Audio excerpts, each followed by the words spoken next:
Thank you all for coming, and grab your seats if you haven't yet.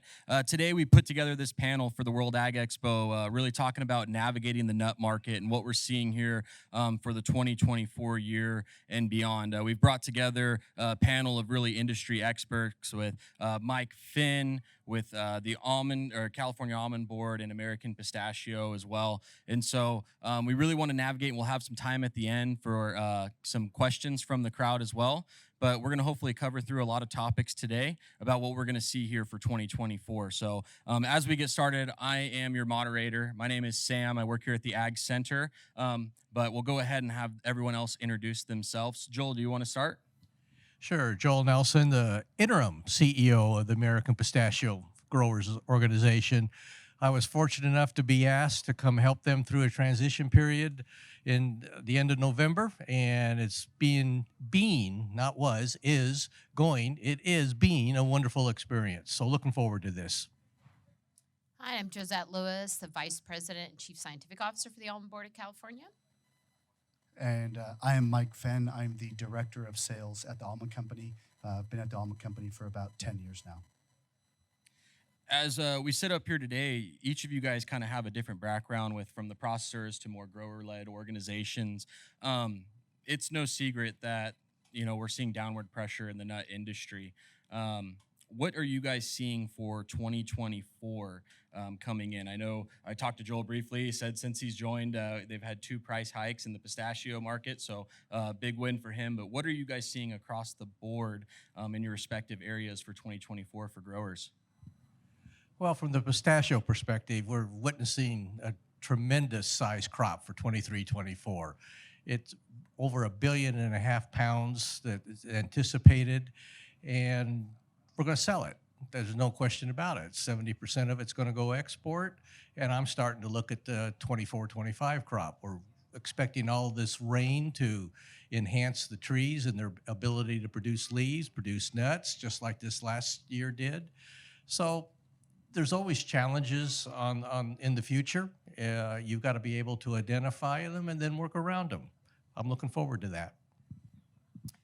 So we're just starting the critical time in almonds bloom, where we've had 2 years in a row with really bad conditions that resulted in a much smaller crop. So far, things look good for bloom. In terms of acreage, we actually have a slight uptick in bearing acres going into this season compared to last. An overall decline in total acres, but still new acres coming online in terms of bearing acres. So it's anybody's guess what the total size of the crop could be. Last year, we had a real problem with damage from navel orangewort that resulted in a significantly high jump in our damage rate. So normal 2% average for the industry jumped up to over 4% last year. So that made for a much smaller crop size that's marketable. A lot of that is low prices, people dialing back on inputs and pest management among those. So if price continues in the upward direction that has started to go so far this year, hopefully growers will put the resources into having a clean crop this year. From a market perspective, things are really starting to look positive. We've seen 2 position reports. The last 2 of them have both had market increases in some of our key export markets. So Europe has been up 8%, Asia Pacific 19%, Middle East and Africa 8%. And very importantly, India, which is our top export market, second only in size to the United States, 25% up year to date. So that's a really big tailwinds in terms of we've now moved through the big carry-in that we had from the last 2 years, built up a lot of inventory that really helped, really contributed to the depressed prices, and we've now worked through that, and so we're going into this year looking better than we have in the least last year. Yeah, I think kind of building on those comments, the last few years have been really difficult for almond growers throughout the valley. The prices that kind of we're seeing today are anywhere from 25 to 30 cents higher than where the market had started out. They're still really not at profitable levels for growers. But I think right now in the almond market, there is a good sense of optimism. Shipments are up 9% roughly year to date. And it looks like the shipments ahead of us, on average, we should be able to beat those numbers, probably going into the 24 crop year with a carryout of about 4 to 500 million pounds. So basically cutting the carryout in half from what we've been seeing the last couple of years. I think a lot of things are contributing to that. The price of almonds, maybe the financial position of growers in California, a need to continue to participate in the market. I think all of that's bringing about some real positivity and confidence in the almond industry right now. Josette, you just brought up a good point that this last year at the processor level, they saw a lot of damage. Mike, what kind of levels of damage did you guys see at the processor level this year? You know, our average inedible level isn't that much different than what the average is for the almond board. But when you break that up, we had, growers who brought in inedible levels of 35 to 40% on the high end. There's still some growers out there that are bringing in 1-2%, but generally it was the highest that we've really ever seen. And if I could just add there, recognizing that growers are having to make some really hard choices in the past year, and depending on their credit situation and credit and interest rates still being high, may be still making choices this year that are tough. There's a lot of good evidence that navel orangeworm is not the place to make those cuts, and we saw that last year. Winter sanitation, you either did it or you didn't, but hopefully you can really stick with a good pest management program, because you really do end up paying it at the handler level. Not only do you get the lower poundage from lost yield, sorting out all those damaged nuts, you lose your quality premium. And what most growers don't necessarily recognize is that you probably are losing about twice the amount of nuts at the huller and sheller level. So you're really losing quite a bit of yield, not just what you see at the handler. We had some great sessions at the Almond Board Almond Conference last December on how to save money on the production side. Those are all available on the Almond Board's YouTube channel. So really encourage growers to look at those to figure out where you might be able to dial back on your orchard management costs if you're going into another tough year. But navel orangeworm is the one place where it pays to have a good control program. Joel, did you guys see high damage in the pistachio industry? Fortunately, no. We know it's a major pest. We're putting a lot of money into some research associated with controlling it, killing it, making sure it doesn't penetrate into the orchard itself. There's a theory out there that states that maybe this pest is not as bad for pistachio growers as it is for almonds, but that's a theory. That's not a fact. We're focusing on a lot of research both up at UC Davis and at a station over in Arizona. We're interacting with USDA right now and ensuring that those facilities are fully funded to continue the research that they're presently doing. But no, we've been very fortunate, haven't suffered as much as the almond industry has. And as a result, we're getting great utilization out of this 23-24 crop. We've got 2 new varieties that came in the last half dozen to 10 years. They're producing a larger nut. They're producing a more pounds per acre, which equates into more money for the grower per acre. So right now, this enthusiasm that I'm expressing is in jeopardy, and we've got to pay attention to what happens tomorrow. But so far, the navel orangeworm, knock on wood, hasn't had the effect on our industry as it has on almonds. I would maybe add a little bit that as you see this acreage starting to reduce, you're seeing more pushouts, maybe even an increase in abandoned orchards. You could potentially see maybe a higher risk of maybe the same level of insect damage in our 24 crop because of abandonments or the time it takes to get an orchard pushed over, ground up, all those things. I think we're not quite safe yet from a quality perspective. Looking at, Monday, CPI came out and those numbers looked okay. On Tuesday, PPI came out and it was really in the opposite direction. So it doesn't look like the feds will be cutting interest rates anytime soon. which ultimately is going to impact us on a global market. Where do you guys see the almond market or the pistachio market staying if these interest rates continue to be at the rates that they are? And what do we see if we do see the Fed do a reduction here soon? I think it's affecting not only our growers, but also our customers. We're seeing credit facilities being reduced from our customer base. That means our accounts receivable are getting extended even further. They're using us as their credit line rather than their actual facility that they have. So I think it kind of puts our customers in a unhealthy position. And I think that we really don't need that from a market structure standpoint. Yeah, I would agree that the high interest rates hurt everyone from the grower up through everyone in the supply chain, because credit is such a big part of how our businesses operate, and do hope that over the course of the year that we'll get some relief in that area. I mean, it is also important to recognize that 2/3 of the almonds are exported globally, so we care equally about exchange rates and the health of the economy in some of our key markets. And that was clearly a factor that contributed to the low prices in the last couple of years, as there was sort of a global recession and felt higher in some of our export markets like Europe than perhaps we even experienced here in the United States. So the export volumes that we're seeing so far this year are really encouraging, and we've had at least the last 2 position reports continuing to tick those up. So that suggests that the global health of the marketplace is still really strong. From my perspective, it's a little premature for the pistachio industry to express concern about the interest rates. We still have 50% of our crop to get through. Right now, the economics are positive. Our cost per acre is extraordinarily high. You've got Sigma issues attacking us. You've got the regulatory environment in California. So we're only doing business in countries that have the economies that can afford the nut, quite frankly.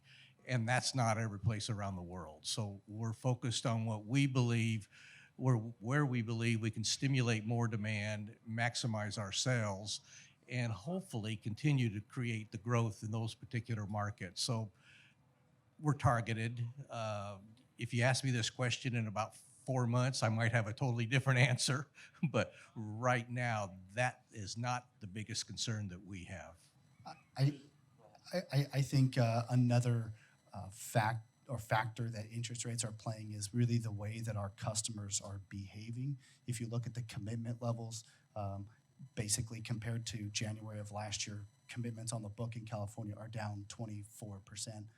That might be due because we had really strong sales last January, but I think it's really holding a lot of our customers to a very hand-to-mouth buying pattern because they don't want to finance additional inventory in warehouses. So I think that actually turns into somewhat of a positive, especially given the dynamics we're seeing today in the almond market.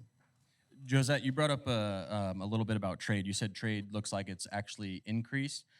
So are we not seeing any impact from issues going on in the Suez Canal with the Houthis and going around the Horn of Africa? Are we not seeing pressure in that area? Well, I don't know that I could actually answer that as to how many almonds transfer through that region of the world. So I can't answer that specifically in terms of trade patterns. I don't know if you know where your almonds are, how they're getting to where they are.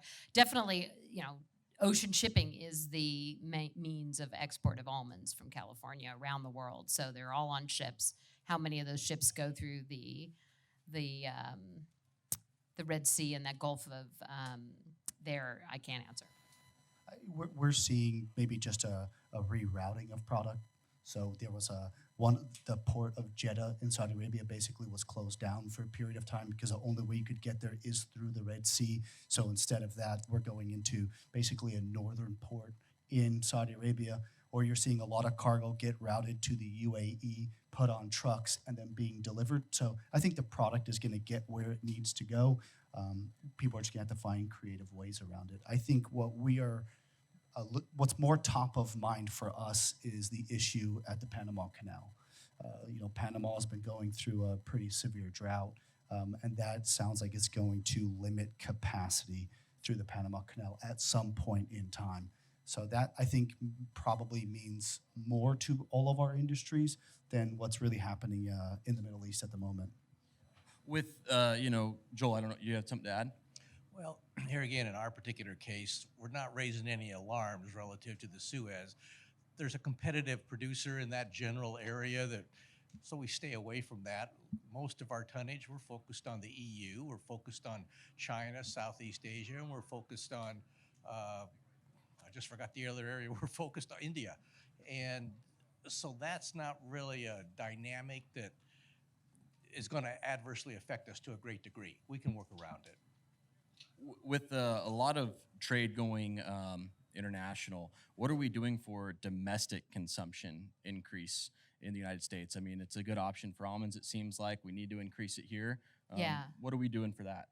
Yeah, we've definitely seen almond sales in the U.S. decline a bit in the last couple of years, and so far year to date, it seems pretty even. So we haven't lost additional ground, but haven't really gained a lot. When we dig into the volumes and where they're going, it's looking pretty clear that the snacking market for almonds is become very mature in the time that's been the focus of the Almond Board, is really the snacking segment, growing demand in that. And so what we're now doing, we just finished a major research program with Deloitte Consulting to look at all our markets and what segments of markets around the world make sense. And in addition to maintaining that snacking volume in the U.S., because it is large, so it is really important, we're now looking at how we can grow demand in the ingredient side and more innovation around whole new food products using almonds as a ingredient. So if you think about, again, in the U.S. market, almond milk over the last 15 years has been a huge part of that demand growth in addition to the snacking. And what we now see is that almond milk sales are being challenged by other plant-based milks. Snacking, there's so many more choices now of snack options. So that innovation and looking for new ingredient innovation is going to be a new area for the Almond Board to really expand market development, both really focused in the United States and India being another place where we see a lot of opportunity for ingredient innovation and ingredient development. I think when we talk about the domestic market, there's, I think, so many factors that play into why we're seeing what we are seeing. I think by going back to interest rates, maybe during the low interest rate period of time, you had a lot of new competition for products and space on the shelf. I think the Almond Board had done a research project with the products that were on the shelf 5 years ago compared to products on the shelf now. I mean, it's almost tripled. So I think there's a lot more competition, a lot more noise on the shelf. I think if you look at the price of sugar, you look at the price of cocoa, cocoa's at a 50-year high today almost, sugar's at a 20-year high. And when you look at the format in which almonds are consumed, there's a lot of chocolate-coated almonds, a lot of candied almonds. So I think there's a lot of factors that really go into why you're seeing, this atrophying somewhat in the domestic market. I'd have to agree with my colleagues. This snack market in the United States is extremely competitive. One could argue oversupply. I'd have to push some almond people out of the way in order to get some more shelf space. Not going to happen. We're in every aisle of the grocery store. And so it's been flat for the pistachio industry for the last couple of years, and candidly, we don't see a tremendous amount of opportunity. You look at the economy of the United States for the last couple of years and the price of food in general. There's only so much money, disposable income, that people can spend in the grocery store, and nuts are not the highest priority when they walk in there, and we have to stimulate that demand, and it's extremely difficult given the price of our product on a per pound basis. So we continue to look at areas where there's a growing economy, a more excitable economy. At one time, that was China. Now we got to take another look at that. There's other political dynamics that could affect our opportunity over there. But within the United States, our economy's got to get straightened out, and our ability to push some of these non-healthy products out of the way so that the fresh product like nuts, other dynamics like that, can have an opportunity to do the outreach necessary. Maybe just a statistic to share on to the benefit of almonds. Almonds have led new product innovations or new product in the nut category for many years in a row now globally, and over 12,000 some new almond products introduced in the world in just in the past year. So it is still an important area for us to preserve our volumes because they are substantial, but at the same time looking for new innovation of new types of ingredients like we've seen with almond milk, all the plant-based yogurts, cheeses, and so forth. Food service and food service is another area which maybe there's opportunities for short-term gains because that's the way the food service industry is organized is a little easier to get in. It's not as consolidated as retail is. So that's also something that we're looking at in terms of short-term opportunities to grow market demand in the United States.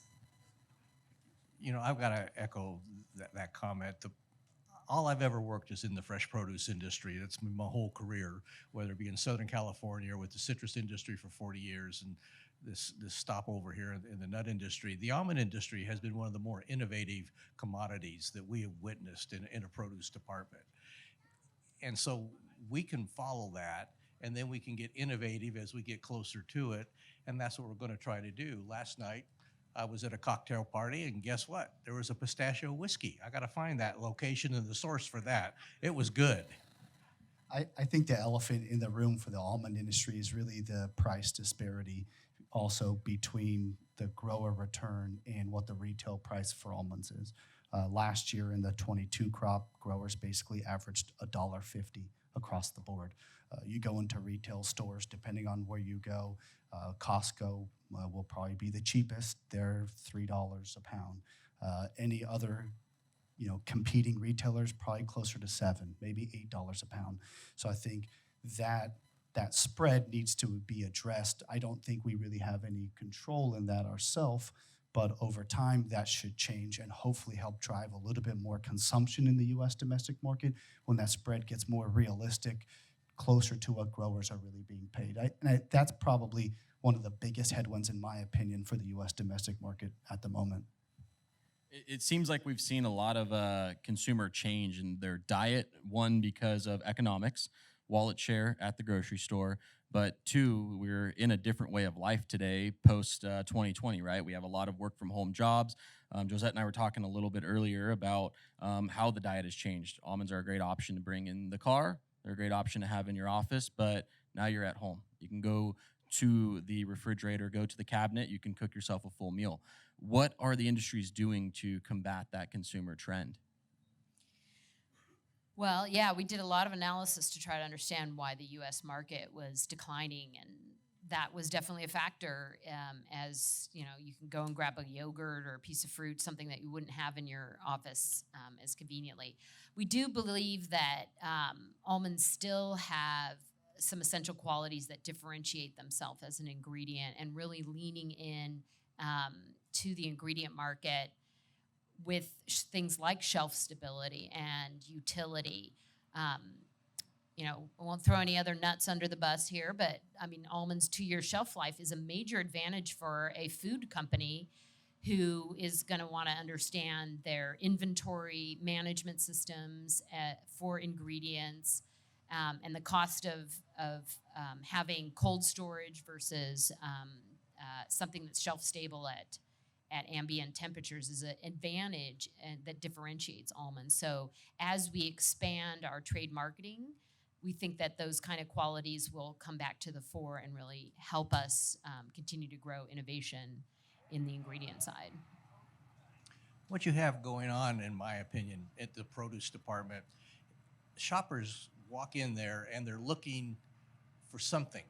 They're looking for fruit. They're looking for vegetables. They're looking for nuts. We've got to differentiate ourselves from those other commodities. And as more offshore product comes into the United States, it gives the consumer more choices. And so then you have our customer base, which is not yet the consumer, but the retailer, starting to play a few little games as it relates to moving product. That's all they're interested in, is moving product off the store shelf. If it's an almond, if it's a pistachio, great for us. But if it's a kiwi, if it's an orange, if it's an apple, great for them as well. So we have to make sure that we can reach not just the retailer, but that customer. So from the pistachio industry's perspective, we're focusing a little bit more on the health benefits.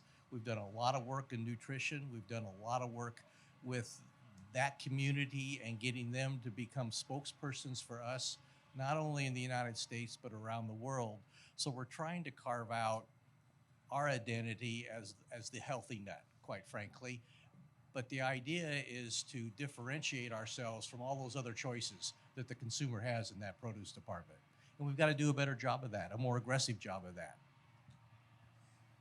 With that, we want to definitely get to some Q&A out here with the crowd a little bit, but are you guys seeing any emerging trends happening in either almonds or pistachio or any of the markets? Are we seeing new global markets kind of appear? Sub-Saharan Africa as an option?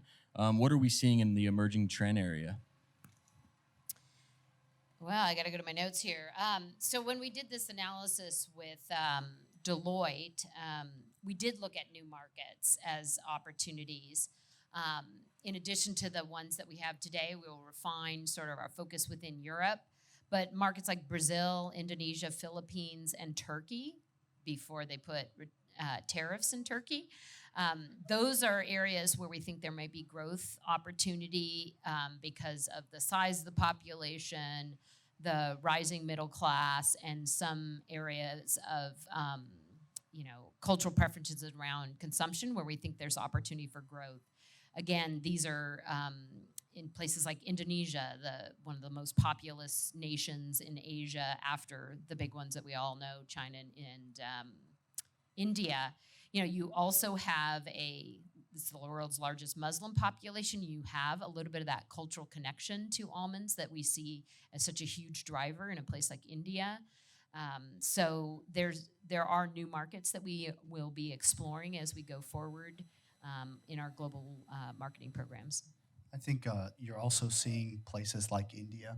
They are predominantly an in-shell market. I think introducing other products in India is going to be what's going to fuel the growth of India in the future. So I think there's existing markets that we have that are growing that will start to maybe innovate a little bit more and be able to provide more growth out of that. I think our board is fond of saying that the next top market is within India. That India is capable of so much growth, and the analysis shows that. It is the most populous nation in the world. It has really deep cultural connections to almonds and a rising middle class. And as we move out of the major metropolitan areas in terms of growing our marketing messages, and as we really as Mike said, as we really go beyond kind of the in-shell whole kernel into more of new product innovation, a lot of opportunity for doubling growth. I mean, just to give you an example from going back in time, in 2015-16, we only exported 150 million pounds to India. And last year, the crop from the previous year, the 22-23 year, we more than doubled that. So there's definitely still a lot of growth opportunity, and it's increased really rapidly to date, and we see that opportunity going forward. We're looking at India as well. We think there's a tremendous amount of opportunity there.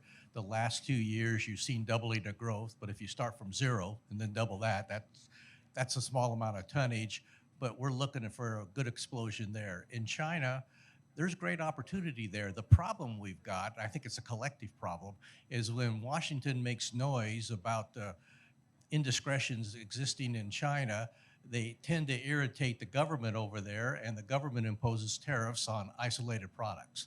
We suffered through that in the citrus industry about 4 years ago, and we did a tremendous amount of business in China until it stopped because of tariff.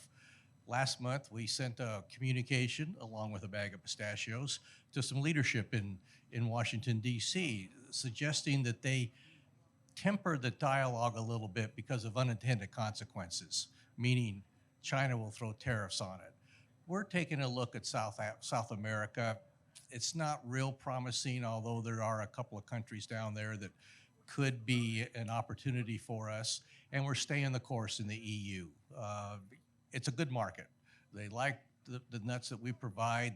The potential competition has been inconsistent in terms of quality, size, in terms of the volume of nut that's been made available. We're also looking at areas in the Middle East where there's games being played, and we're hoping to get a USDA or a USTR to be a little bit more aggressive in identifying how those games that are being played are adversely affecting the ability of the California market to maximize its opportunity, whether it's almonds, whether it's nuts. We've just got to, I think we got to focus on that a little bit more. What are we doing to grow that market share in those areas like India? Is there things that the Almond Board or APG is doing to grow the market share there? What we're doing is, again, we've got a program we call ambassadors, and I don't know how many we've got. It's phenomenal. Individuals from the medical community and the health community that stand up and speak on our behalf in various opportunities in their country.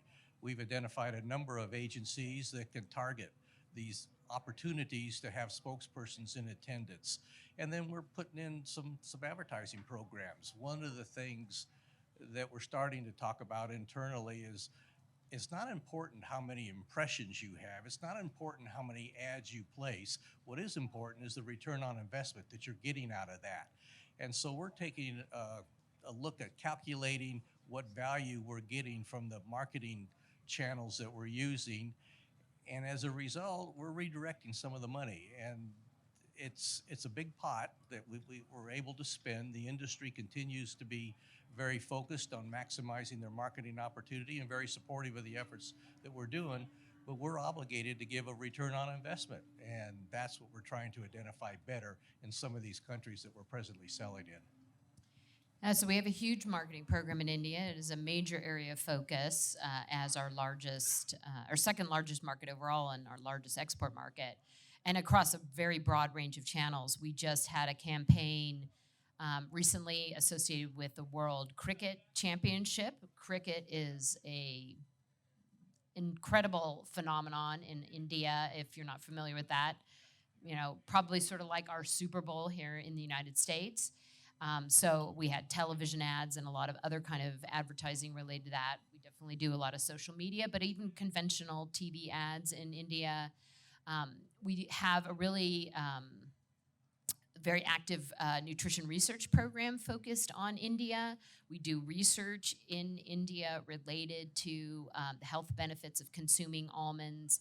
And then we do everything from social media to webinars and technical events to try to get that within the Indian medical community, where there's a kind of traditional Ayurvedic medicine affiliation with almonds that we think we can really lean into expanding that health halo in India. So quite a robust program, mostly focused on the larger cities, but quite a few, and then now starting to look at moving into the second tier type of cities as we see additional growth opportunity as incomes rise.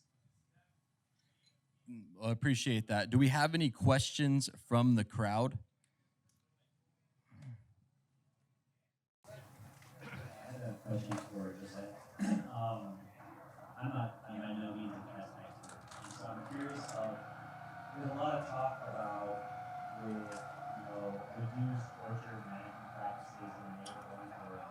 I'm also curious, so is there anyone who's combed the data to look at, is there a larger association with possibly a pattern that we emerge with, like Romania or El Niño events, and that would be, I feel like everyone's just zoomed in on the orchard management, but the odds are that there's also a big impact with just these very different weather patterns. Yes, we do know that weather has an impact on navel orange damage rates. I think historically, as we're coming out of drought years, we tend to see higher damage. That wouldn't apply to this past year. This past year, where we had really late maturity and harvest of almonds, that can impact the damage rates because you have a longer period in which the nuts are in their most exposed condition that can make them more susceptible to navel orange worm. We know both from research and probably a lot of good anecdotal evidence that as the average temperatures are warming and we have kind of a longer season before we start to get frost. We now very routinely have 4 generations of navel orange worm, not just in the south, but it's starting to creep up, which means yet another generation where those nuts, particularly the late harvested varieties, are sensitive. But I don't think there's any indication that the El Nino, La Nina has a big effect. I mean, we know from this past year that growers dialed back on winter sanitation. There was a lot of people talking about mummy nut loads going into the season the bloom last year. And all the research points to if you don't do good winter sanitation, it's really hard to ever catch up. There's no pest management you can do during the season that's as effective as winter sanitation. Hopefully this year we're going in better conditions, but I've heard it both ways. I've heard there's a lot of mummy nuts on trees, and I've heard that on average people stepped up on winter sanitation. We do have an abandoned orchard problem. I drive up and down the valley an awful lot, and I've seen some orchards there for several years where no one's taking care of them. So that is a problem, and we know from research that becomes a hot spot for navel orange worm to just fly out. And they can fly a long distance, so if you're right next to one of those and you're in big trouble, but you can even be, down the road a bit and still experience that problem. So I think we know what caused the really high damage rates. It was low rates of winter sanitation, abandoned orchards. Maybe people dialed back a little bit on their sprays as well, but it's pretty clear why we had the problem last year. There is a new navel orange worm calculator if you really want to geek out on where you get your return on investment.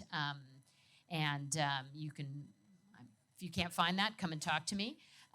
But it does pay off on that particular insect to really stay on top of it because it is so linked to the price you get at the end of the year. I'm glad you asked that question because I complete ignorance on that one. For the pistachio industry, we have a separate entity that's focused on the research. Our industry and the meetings that I've been in, the growers continue to be focused on detection first. But as far as the role our industry's playing, my role is to identify pathways to ensure that there's adequate funding for the research being conducted in the 2 locations. The technical side of it, I'm not yet well versed enough on that. Did we have any other questions from the crowd? We paid him to ask questions. Another one for Josette. Sure. You were talking about some of the research and the consumer considerations that what are some of the other products that make up that consumer considerations that are all that you're getting up against? And obviously that's kind of a trick question because there's so many forms of almonds take. Like let's just go with classic almond. Yeah. Or the roasted almond. What are the other 4 products? Yeah, so I think we've talked a little about, there's a huge amount of competition in the plant-based foods arena, so that affects the kernels in a snacking context, but also has definitely cut into the almond milk sales in the United States, and that is a significant volume user of almonds. So competition against other plant-based foods generally cuts into almonds, and then specifically in snacking, there's a little bit of a sense that we've done a great job of building the health halo of almonds. All the consumer research that we do in the US and Europe points to the fact that people very clearly recognize that almonds are a healthy food. But there's a little bit maybe a change in consumer preference for healthy enough. It's healthy enough, and then they want a little indulgence. It's a way that they maybe manage their stress and their mental health is like, yeah, I'm healthy, but it's okay if I eat a cupcake in the afternoon or something that's a little bit more indulgent because I've done a good job. And so we're competing against that. I mean, health has taken us an enormous way in growing global demand. The question about can it get us the next reign, or is it something we just got to maintain? Is we're starting to see, there's a limit to how much you can get people to. I mean, I always joke I'd be 20 pounds lighter if I did everything I know I'm supposed to be doing. Occasionally you want to indulge on something, and so positioning almonds, and that's particularly in an ingredient opportunity as a place where you can still get the health benefits and the indulgent value. There's a lot of great examples of that. We just were talking to the Kind Bar Company, and they have a product that frankly looks like a brownie. It's every single one of those has 14 almonds in it. That's a lot of almonds, and it's good for you. It's got a lot of protein, so it's going to have some health benefits for satiety and things like that protein give you. But it also tastes like a brownie, so you get that indulgent component. So I think that's where a good example of where there's a lot of opportunity, where you get some of that health messaging, but that indulgent component as well. Again, from our perspective, I grew up in the produce industry. When I started, there was roughly 200 items in the produce department.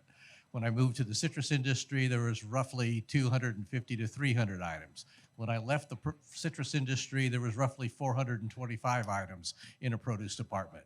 The consumer talks about the health, they're interested in the health side of the equation, but when they walk into that produce department, they're looking for quality first. It's eye appeal. Then they look at the price. If it's reasonably priced from their perspective, they'll buy it. But the bottom line is when they take it home, they got to enjoy it. They've got to like it. They got to have shelf life for it. And if we can satisfy all that, and then, oh, by the way, this is good for you too, then we'll be in good shape from the domestic perspective. But differentiating ourselves so that the consumer automatically walks in and is looking for a nut to begin with, whether it's almonds or pistachios, that's a real hard hill to climb. And so we have to be cognizant of what the majority of these consumers are doing. And then we've got to make sure we have the shelf space that they can actually see our product when they walk into that produce department. Just a quick follow-up on that. So Josette, when you mentioned seems to be a top to the health messaging, it makes perfect sense that cycle is kind of reached the peak and now possibly down. So do you see the potential of the messaging moving possibly more environmental, and that being a driver of how they get the consumer to bring that back into the consideration set, possibly with almonds being a great carbon capture and other points like that? Man, you must be checking out our website all the time. First of all, I do want to say that health remains an important part of our marketing program. And just look at our U.S. campaign right now with Deion Sanders, Own Your Prime, which has been a phenomenal success for this industry.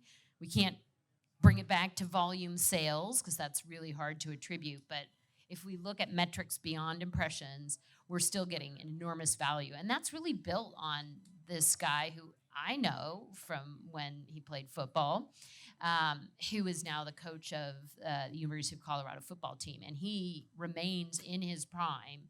And that is a sort of a health messaging, and almonds fit really well within that. And we've got some great research around muscle recovery associated with almond consumption. So expanding into we continue to expand into some important areas of health, but maybe our sort of the kind of health issues that you can kind of get excited about, like, after I work out, I'm going to recover. Or in Asia, skin health being huge value proposition for almonds with the high vitamin E and showing that almond consumption improves skin wrinkles and skin coloration. Those are still important areas for us to continue to lean on. But you bring up the environmental aspects of almonds. We believe this is a real winning opportunity in differentiating almonds in the plant-based food space, because there's a lot of posturing early on among other plant-based ingredients on environmental terms, and we know based on the research that is scientific research funded by the Almond Board, so grower assessment dollars that are well invested to show that we've got data that almonds are a great way to sequester carbon. They're one of the lowest carbon foods with a high nutritional value. We've got a great story to tell around pollinators, soil health. There's many things that growers are doing today voluntarily that some of our handlers have jumped on. So we see a lot of opportunity to tell that story of what we're doing today in the industry and really differentiate almonds within that plant-based space in a way that not all commodities can. We've been slow in the pistachio industry to take that area for discussion and take it to our advantage. We put together an ad hoc sustainability committee. They put out a wonderful report of the things we do, and then it sat there. And in the last 30 days, as I examined that, I said, you guys are nuts. You're not maximizing what you're talking about and taking it to the consumer. So what we've now done is I'm sending a staff person and a chair of my sustainability committee to a class, quote unquote, where they can learn to talk about crop protection tools, the minimal amount that we use and how effective we are in using them. I've got 3 other growers, directors lined up to talk about water use. We're going to produce videos and talk about how our irrigation practices have changed, how our use of water has been reduced, and how we're maximizing the opportunity to produce a healthy nut with a minimal amount of water. And we're going to produce these videos and we're going to send them around the world. We're going to put them in a language that the people can understand in our targeted markets. And we're going to talk about sustainability. We're going to talk about our environmental fairness that we have. And we're going to talk about how growers are constantly looking for better ways, more efficient ways, more environmentally friendly ways to produce the product that we have. There's nothing to hide here. Every commodity, every industry that's in agriculture is always looking for ways to produce a better commodity at a fair price. So we're going to go tell that story. We're not going to be shy about it. We're going to get in the face of the consumers. We're going to take it and run with it. Thank you. Just one last question to be fair to Mike. So Mike, obviously with the Almond Board starting to push, or getting ready to push into second tier cities in India, I think you and I both know what kind of explosion that can lead to. Do you think the California shipper side even has the capacity to really ship that much and maintain security in payments and other issues that will have to come along with an increased demand with a country that, probably has only 20 to 30 main traders that you can even go to in order to move that amount? I think to the point earlier, India's going to have to start taking different types of products to maintain this path of growth. So whether it's manufactured product or it's going to be kernels or it's going to be more of a value added spin, I think that's where we're going to have to see a little bit more. That's where we're going to get the growth, I think, out of India. In-shell is a finite product usually every crop year. We make usually 17 to 18% of the total supply is made as in-shell. And over time, that's not going to be enough for India. So it will be more of a product development there. Well, thank you guys each for your time today. That is our time, but make sure to come back at 1 o'clock for the OG panel with Russell Harris, John Yergott, Doug Bruner, and Robert Huckabee at 12:30. 12:45. Thank you, and thank you to our sponsors of Madera Pump, G3, and Westside Equipment, too, for helping us put this on. Thank you.